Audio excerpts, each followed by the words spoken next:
Okay, And we're back. welcome back to Quiet in the back. Quiet in the Back. Shut up. Wow, dude. I am your host, Patrick William, here with, Austin Jenny. and we are going to be talking to you today about Akira. Akira. A 1988 Japanese animated film. Yeah. Revolutionary, groundbreaking animation. I mean, fuck. We're back in 1988. Yes, we're back we in are. Japan. We're back in an animated movie Yes. for the second time in 1 week. For us, Yeah, for us, but yeah. it's Not a for couple you. episodes apart, but Yeah. we watched Totoro and now we watch Akira, and these are very different movies. Especially for the same year. Holy shit, Yeah. dude. I actually didn't even think about that till just now. I I don't know where to begin with this movie, man. I guess let's start with style. Yeah. It's a pretty cool animated movie. It's got 160,000 frames, you said, Drawings, yeah. Drawings? Individual, fully colorized drawings. which was twice as many as Totoro Yes. and twice as many as the average for that year. Yeah, most were looking at like 70,000 to 90,000 or so. And these are detailed frames. Yeah, it's not like when you watch like The Hunchback of Notre Dame or per se, you know? Like No. when you're watching that sort of animated film, it is like the focus of the actual animation is on one character. That's the only thing that's moving. It's It's the a only thing static that's detailed. scene. Yeah. Sometimes when they're like walking down a road, like the foreground just keeps repeating. Exactly. In those old Or like there's animation like movies. old like just people just kind of doing like a circular motion, you know? They're not reusing any of the character frames, No. any of the foreground. Like every single thing in these frames is alive and moving Every and single unique. thing. I mean, like every single thing, every texture of every wall is fully flushed out. We've It's got crazy. some pretty cool, I think, like advanced for the time techniques with like visualized like tracers. Mm-hmm. It's sort of a cyberpunk aesthetic, and sure. you're in Neo Tokyo. Yeah. 30 years after World War III, a bomb went off in Tokyo and Mm-hmm. it rebuilt, and it's this like cyber dystopia. Yeah. And they're all your main characters are like these biker gang teenagers. Yeah, just like it seems none of them have parents. They probably all died in the first thing. And they'd ride these motorcycles really fast, and as they like turn and move, like there's these tracers of their taillights and stuff. Speed racer-esque sort of stuff, Yeah. but animation. It's very cool the way they sort of gently fade away. And Dude, the wind, all of the wind animation was so crazy. The fire was so good. Yeah. Just like things that you take for granted in most animated films. It's just like, all right, that's obviously that's supposed to be a fire or something like that. But wow, really next level. they really went all in on Akira. They gave it 110% effort. So Yeah. we definitely applaud the animation studio. My God, dude. I mean, It was epic. yeah, no kidding. Now, what is this movie about? This movie is about, in real short form, the government of Japan is experimenting with children, it seems, or just human experimentation to give people psychic powers. And they lose control of one of their test subjects, Akira, one of their first test subjects, and that gets blown out of their control and creates their like nuclear blast in the first place. And then this is 30 years in the future after that incident, and it's a story about a kid who gets thrown into this sort of like psychic power like experiment. And fucking he like loses control of his power. The government Again, does everything yeah. to stop him. It's a repeat of the Akira cycle, we yes. presume. Yes. And yeah, that's the basic story. Obviously, there's a lot more to it, but So let's start at the beginning. You've got Yeah. a couple teenagers. They're in a biker gang, and they're fighting with their rival gang, the Clowns. clowns. Fuck you, clowns. And they're doing like bike to bike jumping, like jumping from my bike to yours and like hitting you with the pipe and like falling off. There's so much injury and destruction Oh, dude. in this movie. The characters take so much damage, like So much. scraping on the ground, rolling. Blunt physical trauma, like every other scene. I mean, yeah, that and just with the level of chaos overall in this movie, it's rather overwhelming, to be honest. It is. So their society is on like the eve of a revolution. There's a lot of political riots happening in the streets. There's Definitely. terrorists Yeah. everywhere you turn. There's like an explosion or like a group running with guns. There's military in the streets. So their society is like plunging into chaos during all of this. Yeah. But the biker gang is like sort of in this street fight. Yeah. And you get this cutaway scene of a man and a child like escaping through the political protest. Yeah. And the man gets gunned down, and then the military is like, "Stop, there's a child." Yeah. And you finally get to see this child, and he's got the face of an old man. Yeah, it's very strange. Also, never. They Like, never tell us why never the tell you children. why. So, spoiler: this is one of the psychic laboratory children. Yeah, they have like very distinct grayish, greenish skin. They have like Yeah. old features, wrinkles. I mean, I guess in that later on sequence when we're seeing like Akira as well with them, they were all children. So they probably are just like 40 or 50 years old. That's my something like that. takeaway. Yeah. But their bodies are locked in this sort of weird radiation. They said something about the medicine being able to suppress the full power of the of whatever that power is. Yeah. So I think the medicine is keeping them in their current size and Yeah. age, but their skin is wrinkling and stuff like that. Yeah. Because I think you're right. I think they're about 40 years old. Yeah, they have to be. I mean, for sure. But they've got like the body of an 8-year-old and the voices of 8-year-olds. Yeah. Very strange. Yeah. So this kid is escaping, and his sort of chaperone gets shot. Mm-hmm. So he runs back the other direction and gets into a collision with one of these kids on the bikes Yeah. as they're running from Tetsuo. the clowns. Tetsuo. Tetsuo. This is an important character. Yes. Yeah, no shit. The other main character is Canada. Yeah, Canada, Tetsuo, Kai, and those are really the three. Kai is the female political dissident that Canada gets like interwoven with because he thinks she's cute. Yeah. And goes out of his way to like meddle with her life. Yeah, quite a bit. But he gets genuinely involved after a certain point, and the two of them end up like breaking into this laboratory facility, this government lab. It's a little bit later, but not so much later, actually. Like, not a whole really. lot happens in Yeah. these scenes, but the scenes take a very long time to get there. They are. They're just so flushed out. Yeah.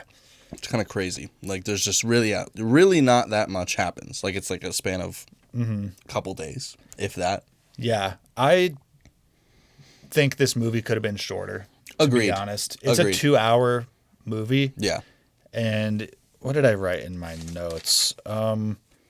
Indulgent film that drags on a bit too much. Yeah. It's certainly... Well, I mean, I imagine just for the time it was so fucking crazy that it's like... It was permissible. They're just really, they have a huge budget, it seems. Like, they're probably just, Right. might as well make it. I use the word indulgent deliberately. Yeah. I think this is an animation studio that is in love with what they're doing. And have full reins for And probably the first time. And they're thinking like, wow, this is the most visually compelling thing that any animation studios ever put on the screen. Yeah. We want this to last. We want it to be impactful. So all the scenes just sort of like have a little bit of extra lingering or extra material to them that's not advancing the story. No, it's just there for you to be like, wow, it's just eye candy stuff. Yeah, it doesn't really advance the plot at all. It's just to fulfill that part of it. It's just for the sure. studio indulging in themselves. Yeah. They're just like, look how cool this is. I mean, but they're right too. It is cool. It is.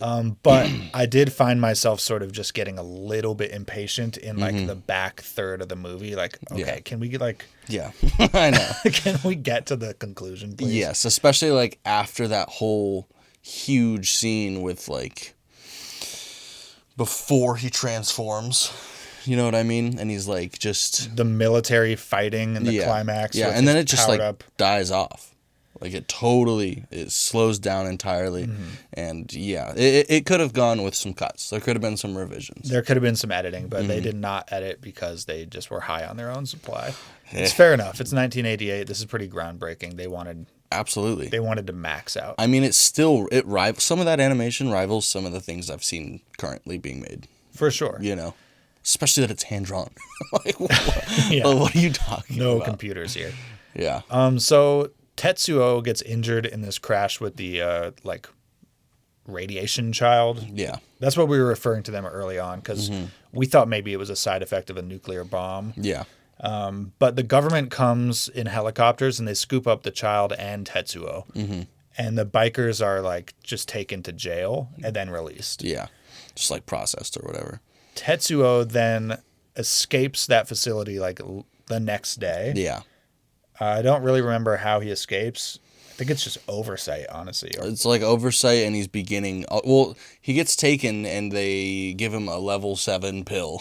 Level 7 experimentation. And so they also like measure that weird circular aura it's reading like an energy thing. Reading device that they have. Yeah, and they're like, oh, he's so powerful. And his unique. energy pattern might rival Akira's if we give him a level 7 dose. Yeah, and they do, and he escapes the very next day.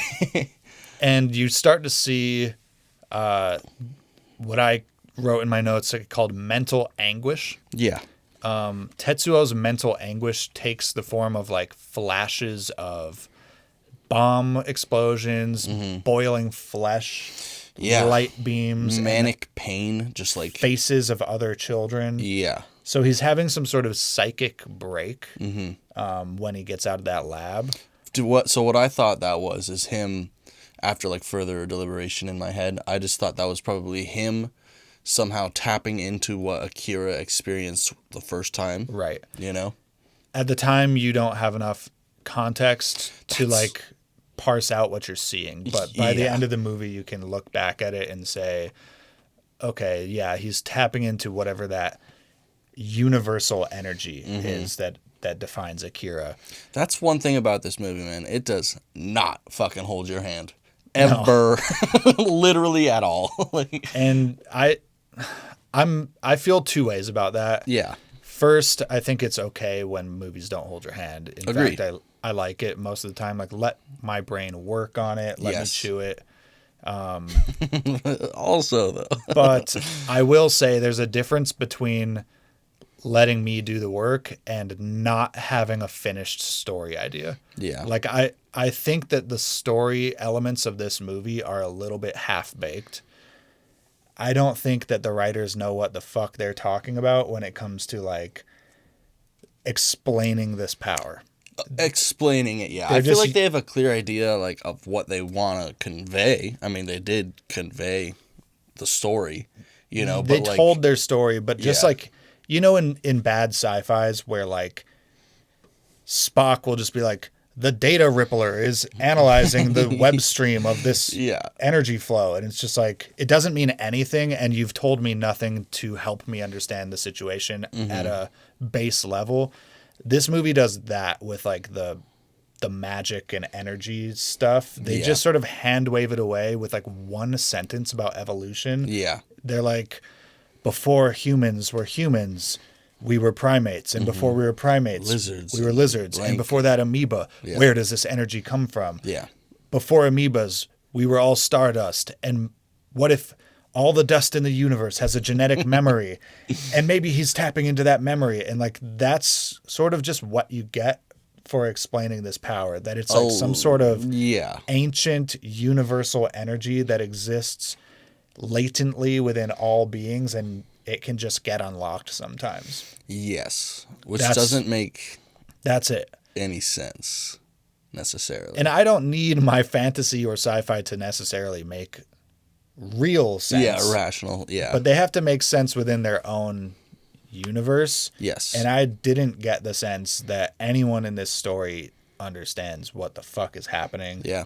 I feel like it is an adaptation from a manga. I feel like it probably is explained better in the manga. Maybe you're supposed to go into this with some lore. I mean, I imagine that everyone who watched it back in 1988 had read the manga. You know, it's in Japan at least, like a good majority. So I imagine, that might be something. But then again, I don't know. Japanese culture is different. They make different kinds of movies. We just talked about that with the slice of life stuff. Yeah. It's like maybe they just don't feel the need to hold a hand in a Western way. The cosmic mystery of his power is just part of the appeal of the story. And it's just like, oh, I wonder what could happen if you open your mind to these possibilities. Yeah.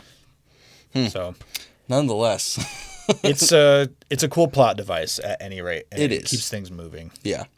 So Tetsuo is having a psychic break. Yeah. He then gets recaptured by the government again, pulled back to his cell. Yeah. And they continue their experiments. Yeah. Meanwhile, he's just getting so much stronger, like magnitude stronger by the moment, it seems. He's having these fever dreams where his mind is interacting with the psychic minds of the other children in the facility. Yeah, in weird ways too, like with all the like amalgamations of toys and like they're like scary and nightmares that he doesn't understand, and I think that the children aren't intending to do that. Yeah, they're like just trying to communicate to him, but it's manifesting as fear, and he's being like haunted by the toys in his room, and he breaks out again right after that because now he's way more powerful. Yeah. This level 7 dose is like uncontrollable. He's way more powerful, and at this point, I would say is when he really just loses all regard for human life. You know what I mean? Yeah, he starts like indiscriminately killing the lab techs and the guards. He's fighting with the psychic children. Part of it is because he doesn't understand his own power, and he's just sort of reacting impulsively, and then people explode. Yes, they do. So he's like it's sort of like a Stranger Things situation with 11, where like she's not fully in control of the max of her power. And when she does sort of erupt, it's like too much at times. Yeah, for sure. But he's also getting more violent in a deliberate way. Yes. Simultaneously with that. Yes, he is. He's using like his trauma as a reason to be violent. It's kind of like he's like enacting revenge throughout any and everyone that crosses his path for anything that happened to him in the past. There's a line he says to Canada that I wrote down earlier because they were bullied as kids, and he's getting bullied at one point in the movie, and Canada like steps in, and Tetsuo does not appreciate being saved in that moment, and he says, look, I'm not always going to be on the receiving end. Yeah. And he's talking about violence, and he's talking about his anger. He's like, I'm not always going to be on the receiving end. Yeah, like, he's going to do it. Yeah. And so it's all the Easter eggs are there for his temperament from the beginning of the movie. Definitely. And he's just a rage-filled little boy who's like tired of being picked on, and he wants to now turn the gun around. And he's given the ultimate power to do so. Yeah. Yeah.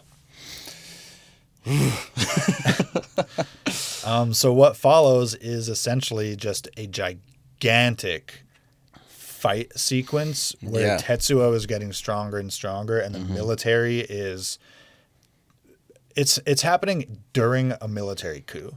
Yes. So I mean the government is trying to take all the power away from the top colonel of the military. Right. And they like even try and put him under arrest, and he just completely ex-nays that and just takes power for himself. He plays an Uno reverse card on the executive council. He has them arrested because he has the guns. Yeah. There's violence in the streets, like tanks, soldiers. And then you have this Tetsuo kid who's like Goku. Yeah.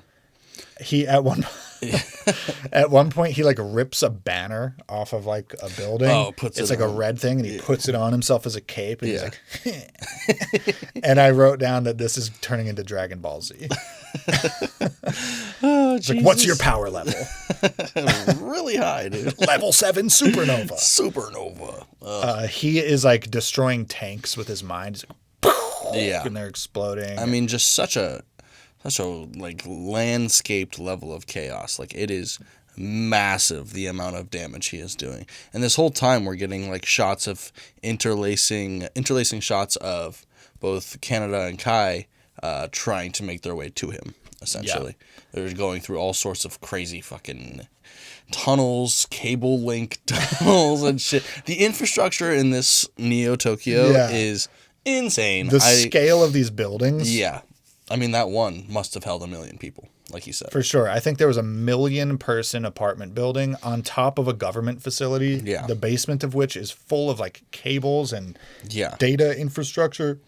It was like an airport hangar full of just cabling. Yes. It's insane. It's insane to say. They're flying like hover bikes through the cable network. Yeah, no, it is like, it is just that's the whole scale of this movie is just massive. Huge. Yeah. Neo Tokyo, the shot of it at the beginning is just like almost the entire island of Japan. Mm-hmm. It's just all endless, Neo Tokyo. Yeah, endless buildings, and like not even like normal skyscrapers. Like they're all interlaced and interconnected. It is a lot. Yeah. And so Tetsuo is on a rampage because he's trying to make his way to the holding facility that contains Akira. Yeah, which we presume, and he presumes that is the reason that he's feeling all these things. He's like being drawn there through a psychic connection. Mm-hmm. Yeah. Akira was 30 years prior, the original experiment gone wrong. Mm-hmm. We don't ever get like complete confirmation, but we presume that Akira was who detonated that bomb, or that the bomb just was Akira. Yeah, I don't even think it was a bomb. I think it was just his psychic power, overwhelmed himself. Yeah. And I wanted to talk about a little bit about, Japan was nuked in World War II. Yeah. 2 times. And they have an obvious collective psyche like surrounding that historical event. Like, of course, there's this, so much of their culture and media, right? Yeah. All this stuff with like intellectual properties like Godzilla are stemming from like the idea that nuclear radiation could transform the wildlife, and there's all these forms that their art expressions take that are like different ways that the Japanese people are like processing what happened to them. Totally. Right. And I definitely got hints throughout this whole movie that this was a reckoning about power and about the threat of technology. Mm-hmm. At one point, someone says to Tetsuo, you shouldn't be using your power this way because you're not going to be in control anymore, and the power is going to be in control of you. Yeah. And I think that's for sure direct. It's metaphorical, right? It's about the American military-industrial complex. It's about the sort of overarching Western world and the military power and technology that we all live with on a daily basis. Yeah. The stockpile of nuclear weapons in all these countries is, we terrifying, all know it's and enough. Massive. Yeah. Like 1% of it is enough to end life on Earth. Yeah. So this movie definitely feels like some sort of a meditation on nuclear proliferation and destructive technology. Yeah. And how to cope with that too. And I don't think there's a really good job, Yeah. How do you? How, like, the concept of being responsible with power is really hard to do. It's hard to balance. Yeah, of course. And yeah, it seems to be like a central theme in this movie. Yeah, definitely. I mean, it's, other than the exact just telling of the story, I can't imagine a more pertinent point, really. So he gets to the football stadium. Olympic Stadium that is containing Akira. Yeah, like way down underneath. It's like a vault that's buried. And sub-basement it's like a cryo chamber that's like at 0.00005 Kelvin. Yeah, so what? I don't know how close to absolute zero that is, but it's deep, very close. It's a deep freeze. Deep freeze, to say the least. Akira's remains are in like a time capsule thing. It's like a satellite almost. Yeah, it seems like it's a metal sphere within a couple more metal spheres with just insane amounts of like liquid nitrogen or something being pumped into it. Just tons and tons and tons of containment measures, just all on this like ball of metal. And the government put those containment measures in for good reason, and Tetsuo pops those right open. and raises the entire vault to the surface. Yeah, he doesn't go down to it. He's just like Yeah, it's lifts fucking it up insane. with his mind powers. Yeah. And within is what? I mean, not Akira, kinda. It's not a person. No, it is just the remains. It's like a categorized remains of Akira. So it's like, this is a sample of his spleen. This is a sample of his brainstem. It's a bunch of scientific vials. Yeah. With like liquid and objects. And the colonel explains he's been dead and like all this shit. And then what? He kind of loses it again, right? Yeah, I think the kids come. Yeah, he sort of like doesn't know what to do about that information. He's like, Akira's not here. It's just me. Yeah. Like, what the fuck? And then he gets like shot with a laser, and Canada has appeared, and Canada has like a military grade laser cannon. Yeah. And he's riding his motorcycle with it on one shoulder. It's spinning out Doing and that shooting shit, lasers. It's badass. Yeah, so that fight ensues, and then he also starts fighting with the 3 kids, right? Yeah. Well, they're still back at the lab, but they're like projecting their minds and into using Kai as a host, Yeah. kind of, and like telepathically working with her. Yeah. So there's a proxy fight happening. Well, I guess also the fight with the soul thing also happens right then. They have this like fucking satellite laser system called It's an Soul. ion cannon. If you've ever played Red Alert. Yeah, no shit. And they use that, and that actually does injure him quite a bit. It gets one of his arms off. Yeah, blows the arm clean off. Yeah, and then he, roid rages out and flies into space and destroys Soul, not before letting it hit the ground like 10 times and killing an unknown amount of people. He like goes directly into space. He's covered with like a red light, which is presumably his breathing apparatus. Yeah. And he triggers Soul. It shoots lasers at Tokyo, and then he blows it up. Mm-hmm. And when he gets back down with his missing arm, he like fuses a bunch of debris and metal scraps like into a new arm, and it like fuses with his body. Yeah. And that's also when the story kind of like it calms down again. It's like that happens, and then the night passes, it seems, which was interesting because it did it. Yeah, because then it was like the next it was dark for a while. Yeah, maybe that was just like clouds and stuff from Soul coming down. Because in the next couple shots we have, he's just like there chilling. Remember, he's like up by that throne and stuff. Yeah, he goes to a different location, I think. Does he? Yeah. And so chaotic. It is too chaotic to follow, to be honest. Yeah. But he goes to another location, and I don't recall like where it was, but there's like a throne seat. I think that's just up on like one of the top parts because it still has the Olympic symbols on that throne. Okay. Yeah. But it's not where he got hit with the ion cannon. No, it's is like a different separate space that he like moves to, and he finds this like weird marble throne, and his arm, like the military is basically gone now. They've been essentially eradicated. They have no ability to like fight him. No, not so at it's all. just Tetsuo, who's extremely powerful. As well as the girl from the first sequence, but that's not really important, to be honest. It's the girl with the 3 psychic children, but they're not capable of handling Tet. No one is capable of dealing with him, which I think is why it calms down, because there is no more fighting. Like, Canada is like sort of fruitlessly driving his motorcycle around, shooting lasers, and just like not doing anything. Yeah. And they're just yelling like, Tetsuo, Canada! But like nothing is happening. And this is because Tetsuo is untouchable.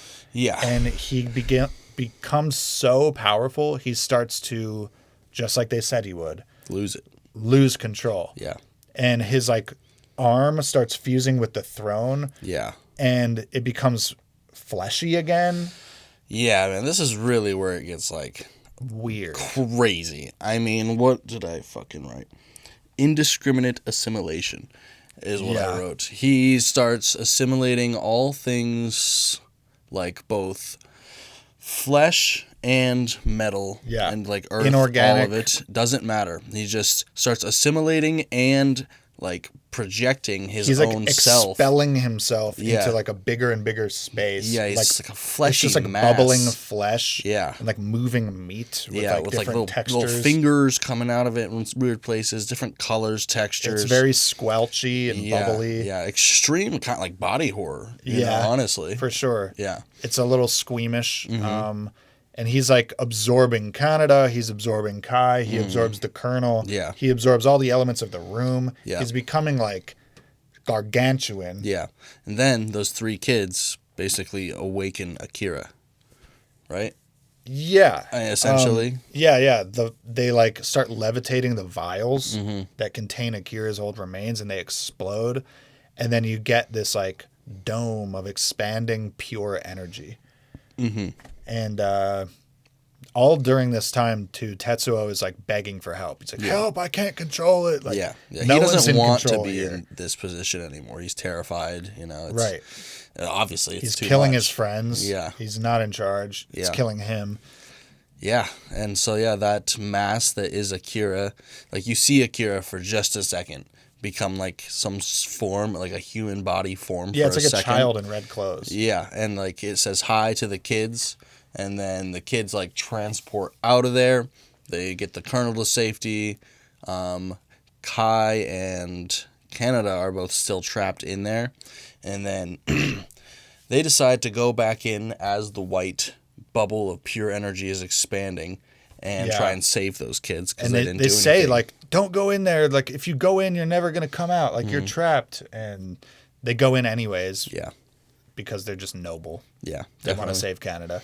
Yeah, But, they all end up in this, like, white light. It's, like, all-encompassing, pure energy. Yeah, And they're that's just, like, expansion. floating around in it. yeah, And they're, like... super trippy. Yeah, they're all talking to each other. Like, Canada and Tetsuo have... And experiencing each other's memories, all of that. Yeah, they're doing like flashbacks to the bullying stuff, and Tetsuo is like, you know, I think getting some level of forgiveness or like apologizing in some way for what he's done. And they're experiencing all of the kids' memories too. You see them as actually young kids being experimented for the first time. Yeah. You see Akira and like how that kind of went down a little bit. And at the end of this little sequence, I think all that's left is Canada and Kai. Yeah, inside the bubble. Well, they come out. Well, the bubble expands all the way and It then blows up shrinks all down. of New Tokyo. Yeah.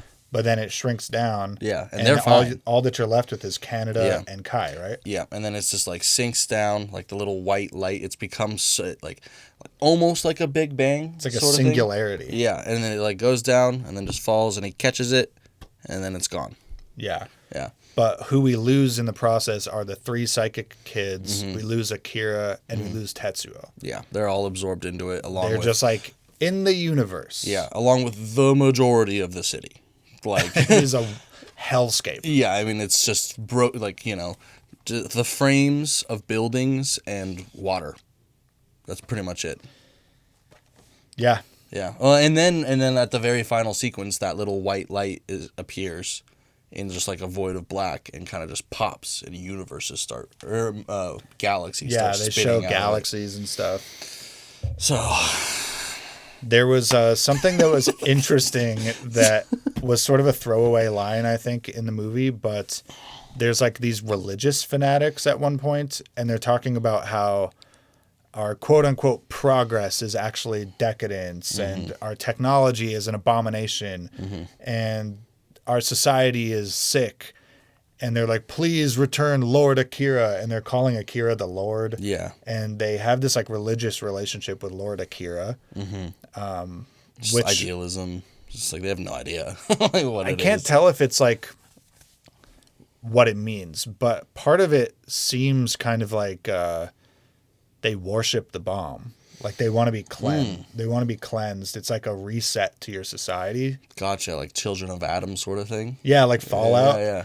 Like they're because Akira blew up their city 30 years ago, and they're worshiping Akira, and they're wishing for her return or his return. Yeah. It just seems strange, and I know religion is fundamentally strange. Yeah. And those beliefs don't necessarily have to be rational or anything like that, but just trying to make sense of the sort of culture of Neo Tokyo and its understanding of Akira, and Yeah. do they worship the bomb? Like, do they want to be cleansed and killed and restarted? And I think because of the way they react when they die, that they assumed if they did worship whatever Akira is, they'd be spared. I think it was a very human side of it. It's just like, so they're just simping for Akira? I think so. Because, I mean, yeah, as soon as, like, it actually starts happening and they're on that bridge, those fanatics are, and they start to die and fall, they're just screaming. Like, there's no... For sure. There's no any more of, Lord Akira, please, I was faithful. None of that. It was just... Yeah. Just, they're gone. Yeah, man. Makes you wonder if there's any commentary there about, like, people who... Because the irony is that they are condemning technology, they're condemning the modern society, but they're, like... They're hoping that this, like, nuclear energy being is going to save them. Yeah, and they're it's putting like, how is blind that faith into it. Yeah, how is that a better salvation? And then they just die anyways. So, like, I don't know if it means anything or if it's just, like, world building, but I have no idea either. there's some shit to unpack there with, like, putting your eggs into the wrong basket, perhaps. Well, yeah, I mean, blind faith in anything is stupid. That's, For sure. That's really what it comes down to in a lot of ways. But there's a lot of things in this movie that are, like... There's a lot of bad things in this movie, and there's not a lot of good things in this movie. And I don't know if there's, like... They say in, like, moral philosophy that it's very easy to tell the difference between what's wrong and what's right. It's very hard to tell the difference between two competing rights. Like, two things that are good, like, which one do you choose? Yeah. If everything is bad, what do you choose? And, like, what are these people left with in the wake of... Like, I'm just trying to suss out maybe, like, something about the Japanese psyche, like, post-World War. Like, rebuilding their society. Like, what do you build with when you've been the victim of a nuclear bomb? Like, what is your anchor? Yeah. I'd love to actually be able to talk to, like, some Japanese scholars about this, because I don't have I any know. answers. That would be really cool. But yeah, it seems like a really hard place to be. Like, post-war construction in any context is hard, but especially with nuclear. The threat level is, like, so high. Yeah. Yeah, I mean, especially with the fact that, you know, once we did nuke Japan, we then also came in and insisted that we rebuild Japan the way we want it to. You know? I mean, that's how that went down. It was a full, no holds barred, like, we had complete access to their entire government structure. No negotiation. Yeah. And I mean, that might be tying into what the religious fanatics in the movie are talking about. Like, they probably were more down for the way that Japan lived the life before the war at all, you know? Which was a lot more fundamentalist and, like, tradition-based, culture-oriented, family-oriented. Yeah. And then America comes in after we nuke them and force them to rebuild into this techno-capital of the world. Which is interesting because similar themes in Parasite with Korea. Very much so. Which we just also recently watched. There's a lot... And turns out America is kind of an imperial empire. Turns out the Asian countries have thoughts about this. And it's coming up in their art. Weird. It's interesting how many of our recent movies actually are interconnected with, like, theme and topic. Yeah, I know. Especially just out of the randomness that we picked them. Yeah, we did not, like, pick based on a theme. Yeah. We just, like, are picking movies. Well, I think that just in no order. Goes to show the pertinence of today's intensity, I would say. I mean, I can feel the chaos of the world. Obviously not personally too much. We live in Montana, you know. We're about as lucky as it gets with stepping outside. We're removed from, like, all current events, essentially. Pretty much, yeah. I mean, unless we get nuked, we'll be a first target. But, like, that's really it. Worship Lord Akira. Please don't let Montana get nuked. No, we are, like, one of the first to go because all the Minutemen silos and yeah, we got a stockpile in here. Yeah, no shit. But yeah, no, it's just interesting that so much is going on within the world that we are finding even just in these, like, handful of movies from the 80s that we watched from the 80s. Early 2000s. That just 90s, checks out. I mean, with the 80s and 90s, I mean, there was such a tense time. Cold War's in full swing, and we're in another Cold War that's not even that cold. Yeah, it's kind of hot right now. It's getting hotter and hotter, man. Yeah, a lot of interesting parallels between now and the 80s. It's all connected, man. Yeah. Fucking crazy, man. That was a crazy fucking movie. Yeah. I think with a movie like this, I appreciate that we watched it. Yes. I appreciate it as a work of art. Mm-hmm.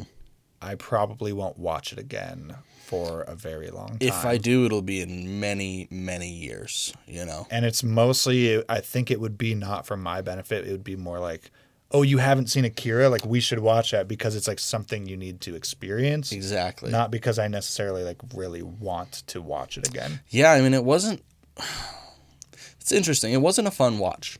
Right. It wasn't. It was actually like rather harrowing and So much stressful. destruction. Exactly. I mean, And like yelling you and- could not pinpoint the amount of humans we just watched die.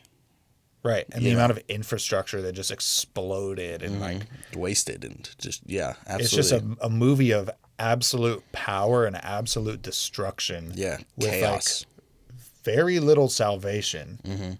I mean, literally the only bad or the only good things that happened, and it's like good, you know, is that less people didn't die. Right. Yeah. And fucking Kai in Canada lived. Like That's they it. survive essentially what, an though? apocalypse. Yeah, they survived, but to what? Like, Yeah. now what? Exactly. Like, you live in that now? That's what got my head there with like rebuilding after the bomb. It's like, okay, we're alive, but like, what are we doing now? Yeah, I mean, This is like, chaos. in a lot of ways. I mean, especially if you're like tying it to real Japan's history. Like, how is it better to just have died in those bombs? Or like... Right. And I don't know. like with more time, the answer becomes easier to say like, no, it's better No. to be alive. Or, Yeah. like, But no, in you that look at time- Japan today, you're like, no, they rebuilt. They're in a good position. Of course. Of course, survival is preferable to Yeah, death. 90 years But later, though. But you if know. you're standing at the edge of a crater, Yeah. you just got irradiated. Yeah, Your family's dead. And all- your society is gone. You're Like, about to die from cancer in 10, 15 years, you know, in a Yeah, horrible, like- slow death. survival is no salvation on its own Yeah. for someone that close to the catastrophe. So Mm-hmm. it just didn't feel like there was anything positive that came from this movie, Yeah. other than maybe the birth of a whole universe. I don't even know where to begin with that, man. It's like, I actually don't know. Like, is that so okay. The way it was framed made me seem like it was a universe, right? A whole new It's universe. many galaxies. Yeah. But they also seemed micro. Like, it seemed even it almost seemed like those were like universes on a quantum level that it created within the universe that already existed. Sure. Well, and at a certain point, I guess it doesn't really matter. if you're talking big or small, Yeah. like it's like an Ouroboros, right? Mm-hmm. Like it doesn't matter what the scale is. Everything has its own scale. Yeah, and it's lives in relative its own to the universe. perspective within the scale. Yeah. So really, like if you want to use the word infinity, like size is erroneous, Yeah, for right? sure. Like time is erroneous. Infinite things just are beyond those measurements, right? Like, Yeah, absolutely. So it's a universe, whether it's big, small, or nonsensical in shape Yeah, and or size. it's completely out of this dimension or whatever. But my question is, was that just being shown to us artistically because it's like a representation of Akira's power? I think it And it's literally just happened. like the history of the genetic memory, right, comes from all of that. I think it literally happened. Do you think that Akira's bomb explosion thing, like, actually just like produced a new Big Bang? Mm-hmm. So what happens in Neo Tokyo? That's why I think it's on another level. I think it's like, I don't even think it touches that. I think that continues, and this is something outside of the original universe that was in. Multiverse. Multiverse. Marvel. Akira multiverse. Akira versus Captain America when? Oh, my God. Dude, he would fuck him up. Go Captain America. Tetsuo versus Wolverine next summer. Man, I do wish that we would have done a little more research into like what other things were coming out around this. Obviously, we know Totoro. Complete opposite. type of Very, media. very different. I think a lot of the Evangelion stuff, like Neon Genesis, all of that stuff, I think that's post this. I'm not very knowledgeable about 80s, 90s anime. Yeah, for sure. The animes that I've watched are like from the 2000s and like modern. Yeah, most of them I have as well, for sure, other than Ghibli. Or Ghibli. I keep on calling it Ghibli. Yeah, it's Chip. I like Ghibli. Sounds way cooler. The creator says it's Jif, so it's Jif. I know. But yeah, there is one movie that I thought of a lot, actually, and I don't know if you've seen it. It is what we were talking about the other day with Ghibli, Nausicaa in the Valley of the Winds. Have you seen that? Never seen it. Very cool movie. It'll be on our list eventually.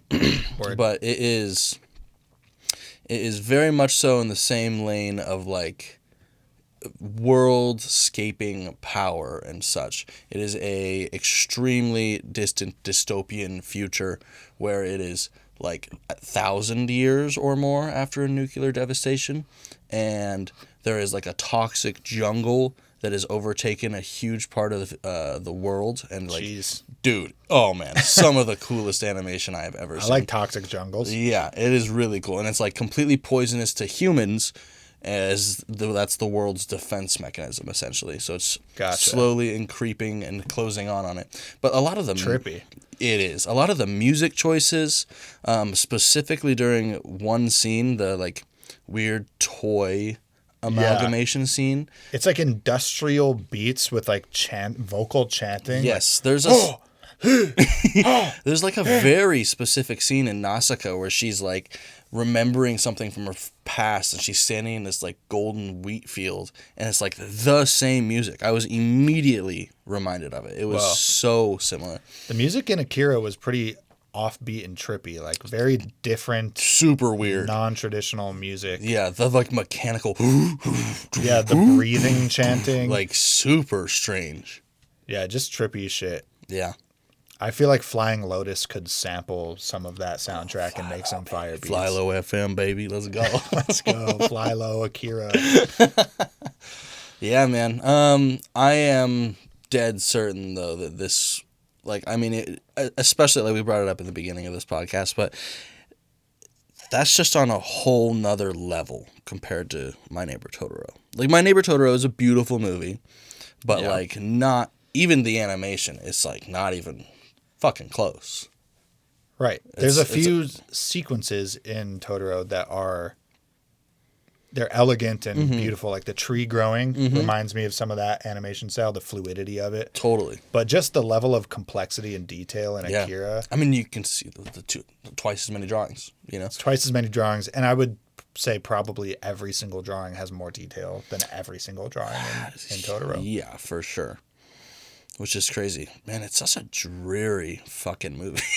Like, really. Yeah. Like, the color palettes, it's all sad and chaos. It's from that era of the 80s where, like, sci-fi was so obsessed with dystopia. And you have movies like Blade Runner where, like, their society is just shit. Like, or, like, Escape from New York. Have you seen a movie like that? Escape from L.A.? Like, it's just, like, the entire city is a prison.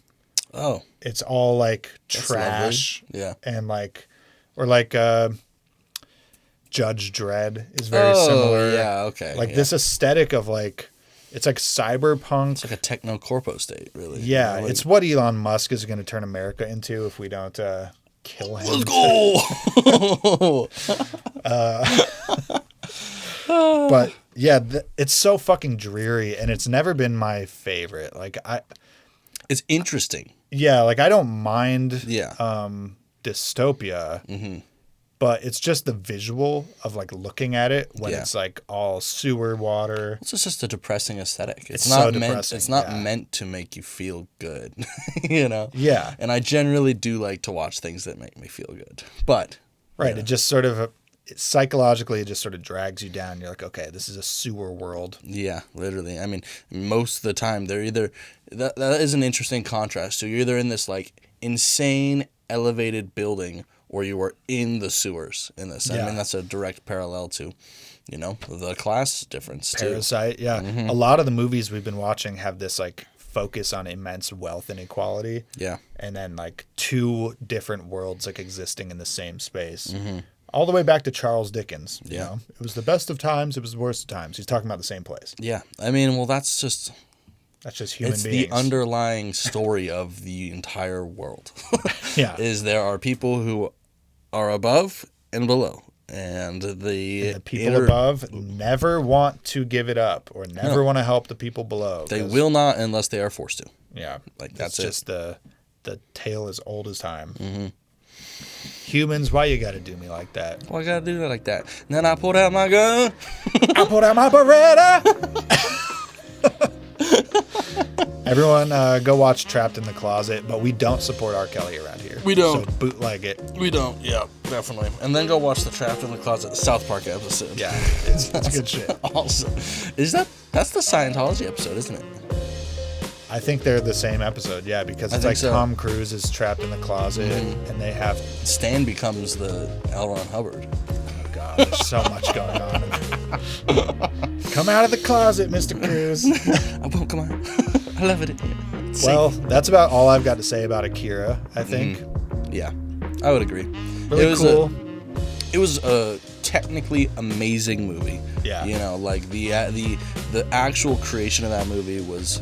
top notch. Yep. You know, it's a challenging watch, however, and it's hard to follow. It is long and it's chaotic. So like there's a certain type of person that just will turn this off in the first 20 minutes. Absolutely. And there's a certain type of person. I mean, I could be that person. It just depends on my mood. At times, yeah, for sure. And then some people, this will be like their all-time favorite movie. They're like, I fucking love this. Yeah, definitely. Yeah, man. I'm gonna give it probably a solid 7.8, high 7. I think it's a 7 for me. Yeah.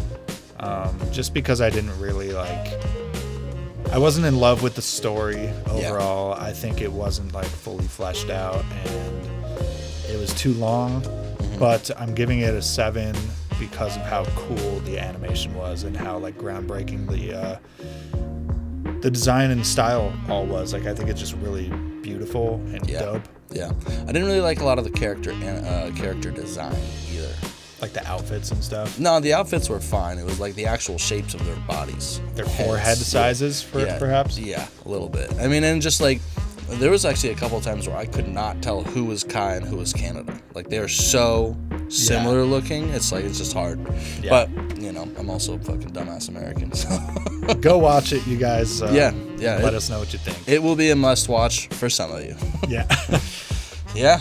All right. Well, this has been another edition. Let's go. Of Quiet in the Bag. Thanks for watching.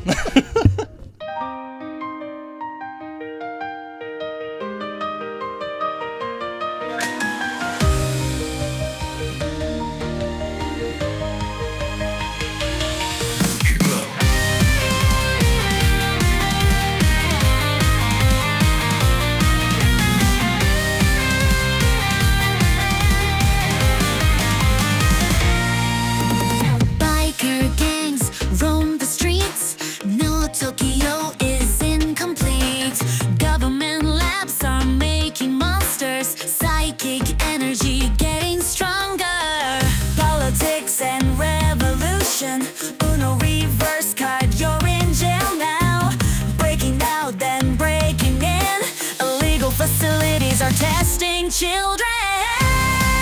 Akira, you are the bomb. A psychic biker boy is here to kill the calm. Akira,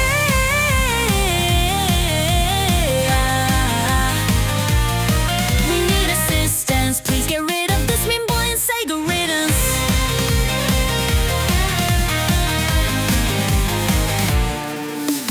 Worship the bomb that destroyed our city. Now Neo Tokyo is ugly, but also pretty. Giant industrial with mega buildings. One psychic child can defeat the military. 私たちは爆弾を崇拝します。私たちの街を破壊したのは今のネオ東京は醜い。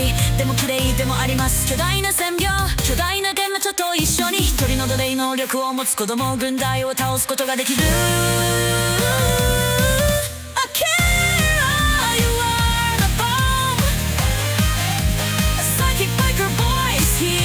Kill